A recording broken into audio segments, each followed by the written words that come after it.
All right, buckle up, folks. It's Friday, and you know what that means. Time for a deep dive into something, let's just say intriguing. Intriguing is a good word for it. Yeah, we're talking about Trump, world leaders, and a whole lot of phone calls. Unsecured phone calls. Unsecured phone calls, right, happening right now during this whole transition period.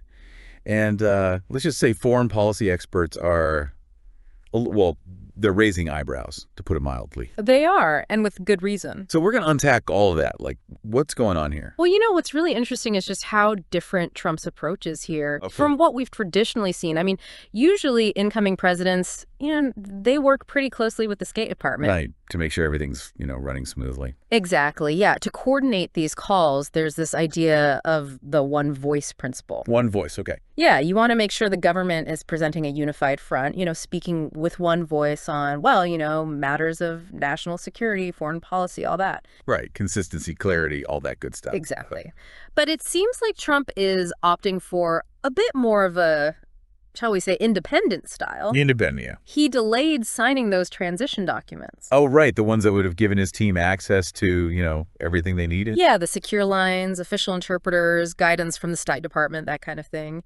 And, well, these missing pieces, they're raising some serious questions. I can imagine. But what? Miscommunication. Yeah, miscommunication, potential for, misunderstandings, things getting lost in translation, literally. Yeah, that makes sense. I mean, something as simple as a mistranslation, that could snowball into a major problem, right? Exactly. In fact, there's this former diplomat, Brett Bruen. He served under Obama. Okay. And he's been pretty vocal about these calls potentially turning into these high-stakes telephone games. Telephone games? Yeah, imagine, right? Trump chats with some world leader. Okay. They both go and tell their teams, slightly different versions of that conversation. And suddenly you have confusion, you have potential diplomatic clashes, maybe even unintended escalation. Wow, that sounds, almost too chaotic to be real. Yeah. But wouldn't you wouldn't world leaders be aware of these risks? You'd hope so, right? Yeah. I mean, talking to Trump on unsecured lines like this. Yeah. But, think about it. The allure of having that direct line to the incoming president, Right. even if it's informal, that can be pretty strong. True. And it's worth noting, not all calls between, presidents-elect and world leaders involve the State Department. Okay. Even Biden faced this back in 2020. Right, when Trump refused to concede. Exactly. Some of Biden's early calls had to happen without official channels. Right. But the thing is, Trump's calls, they seem to be going beyond just, simple congratulation. Beyond congratulations, so he's diving into policy discussions already? It seems that way. Okay, so like what? Well, take Netanyahu, for example. Publicly said he had multiple conversations with Trump right after the election. Okay. Specifically mentioned aligning on Iran, discussing great opportunities for Israel.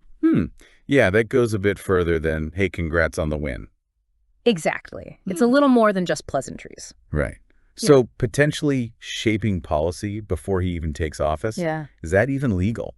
That's where things get a little murky. Murky how? Well, reportedly, Trump urged Putin to de-escalate the war in Ukraine. Okay. Which, on the surface, sounds reasonable. You'd think so, right? Yeah. But there's this federal law that prohibits, unauthorized citizens from negotiating with foreign governments. Oh, right, because technically at this point, Trump is a private citizen. Exactly. But, isn't there always some kind of, informal back and forth during transitions? There might be some precedent for informal communication, yeah, but this seems to be going beyond that. Okay. Bruen, the diplomat we talked about earlier, he had a good point. Yeah. He said, there can only be one foreign policy at a time. Makes sense. Which highlights the potential legal gray area here.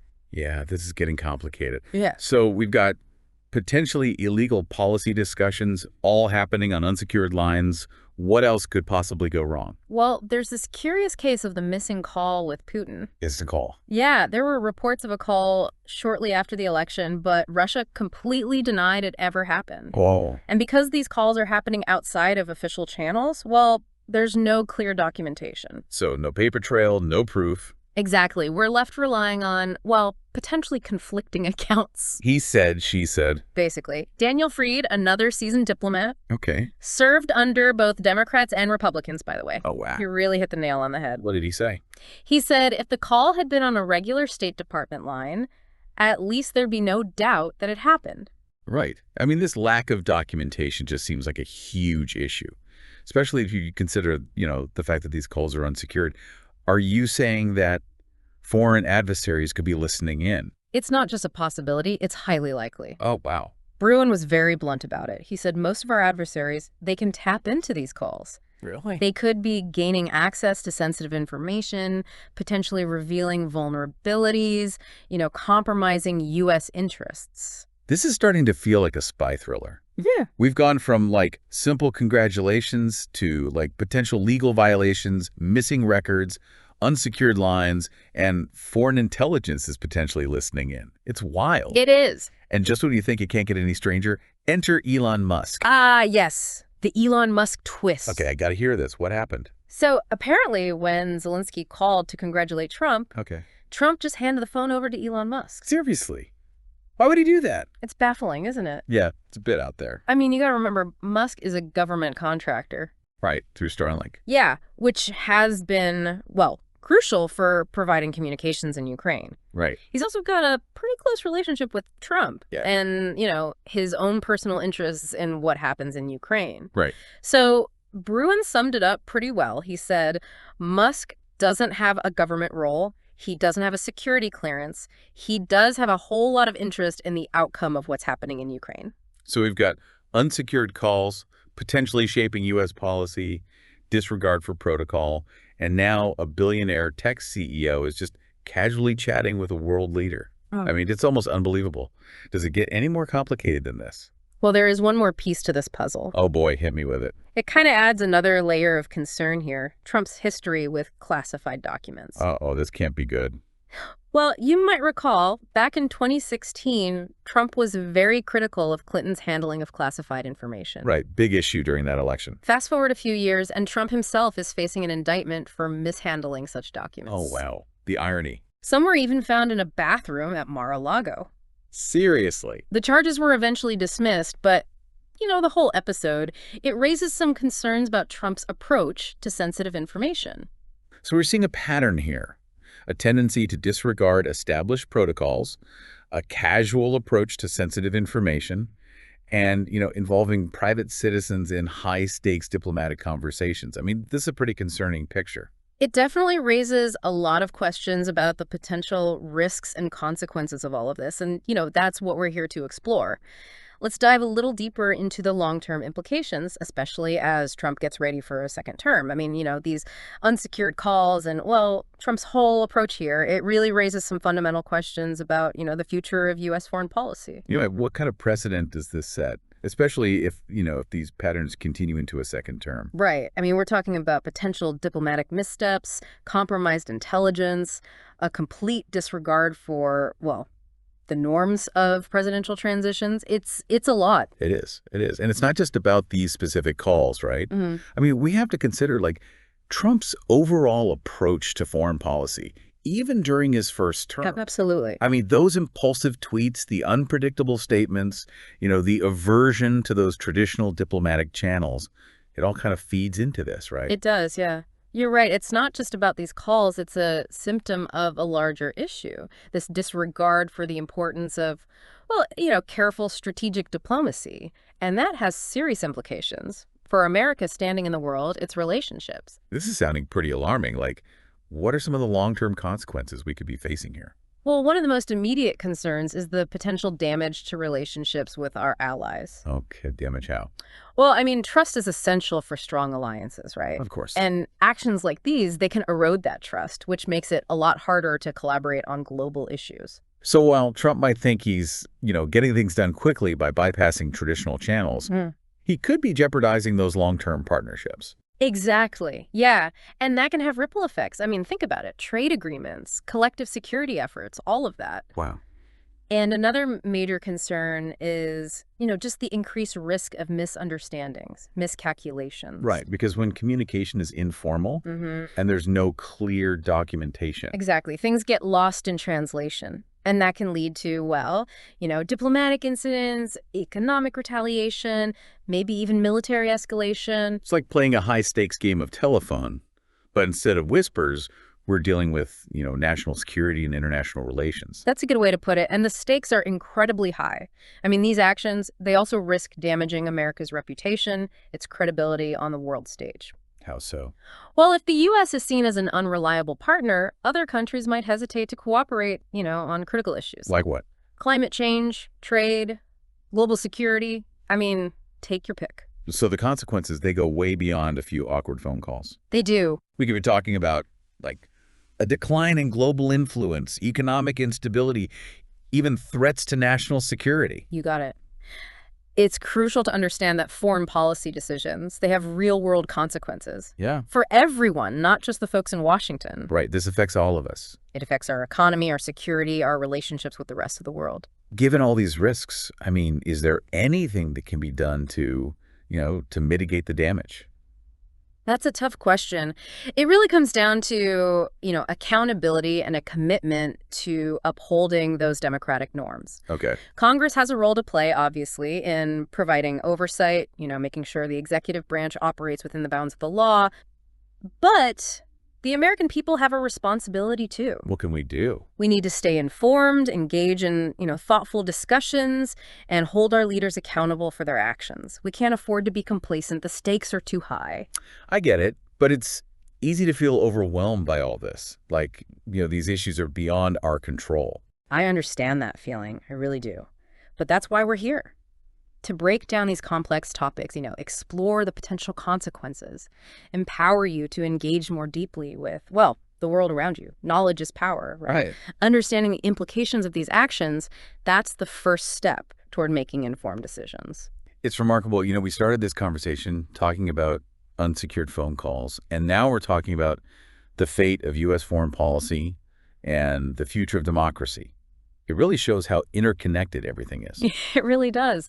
Seemingly small actions can have these ripple effects that extend far beyond the immediate situation. And that's why it's so important to pay attention, ask questions, and stay informed. This has been a really insightful conversation, but before we wrap up, I kind of want to shift gears a bit and explore, one final aspect of this whole thing, the human element. Okay. It's easy to get caught up in, the policy debates, the political maneuvering, but at the end of the day, these decisions affect real people. That's a great point. We can't lose sight of the human impact. Think about, for example, the people living in Ukraine. Right. I mean, their lives are directly impacted by the decisions made by leaders like Trump and Putin. Right. These aren't just abstract concepts. They represent real lives with real consequences. Exactly. And that's why it's so crucial to engage in these conversations, to understand the complexities and to advocate for policies that promote peace, security, and prosperity for all. We've covered a lot of ground today. Unsecured calls, potential diplomatic, what did you call them?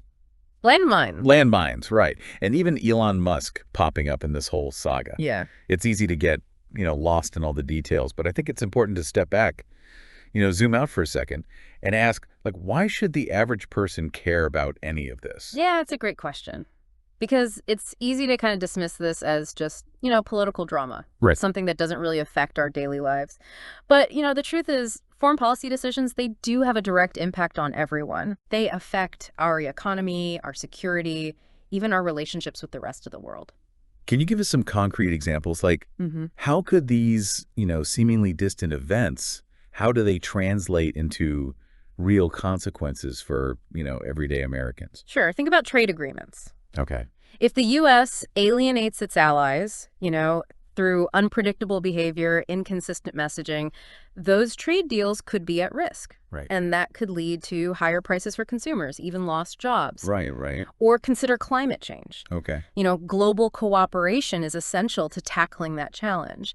And if the U.S. is seen as unreliable, well, progress on climate action, that could stall. And that directly impacts our environment, our health. So what you're saying is that even though these phone calls, they might seem like some far-off political issue, they could actually have very real, very tangible effects on our lives. Absolutely. It's about understanding that foreign policy isn't just some abstract concept. It's about the decisions that shape our world, our future, our well-being. It's about recognizing that what happens on the world stage, it can and does impact our everyday lives. This deep dive has been, well, it's been a real eye-opener. We've explored the potential risks of these unsecured calls, the legal questions surrounding Trump's actions, the involvement of private citizens in diplomacy, and the broader implications for U.S. foreign policy. But I think beyond the policy discussions, what really struck me is the human element. It's easy to forget that these decisions impact real people. You're absolutely right. We can't lose sight of the human cost of these actions. Think about, the people of Ukraine. Their lives are hanging in the balance. As leaders like Trump and Putin, they make decisions that directly affect their safety, their security. Or, even closer to home. You think about American families whose livelihoods depend on those stable trade relationships that, we were just talking about, that could be jeopardized by these diplomatic missteps. Exactly, yeah. It's a sobering reminder that these aren't just abstract political games, Real lives are at stake. Absolutely, and that's why it's so crucial to engage in these conversations, to understand the complexities, and to advocate for policies that, they prioritize peace, security, and well-being for all. This isn't just about politics, it's about people. So as we wrap up this deep dive, what's the key takeaway for our listeners? Stay informed, stay engaged, and don't take democracy for granted. I like that. These issues might seem complex and distant, but they have a real impact on our lives. By understanding the stakes and engaging in thoughtful discussions, we can all play a role in shaping a future where diplomacy and global cooperation, they prevail. Well said. We hope this deep dive has empowered you to learn more, think critically, and engage more deeply with the world around you. Remember, knowledge is power. We encourage you to continue exploring these issues, check out the resources we've linked in the show notes, read up on the history of presidential transitions, and, have those tough conversations with your friends and family. Thanks for joining us on this journey of discovery. We'll see you next time for another deep dive into the most fascinating and important issues of our time. Until then, keep learning, keep questioning, keep diving deep.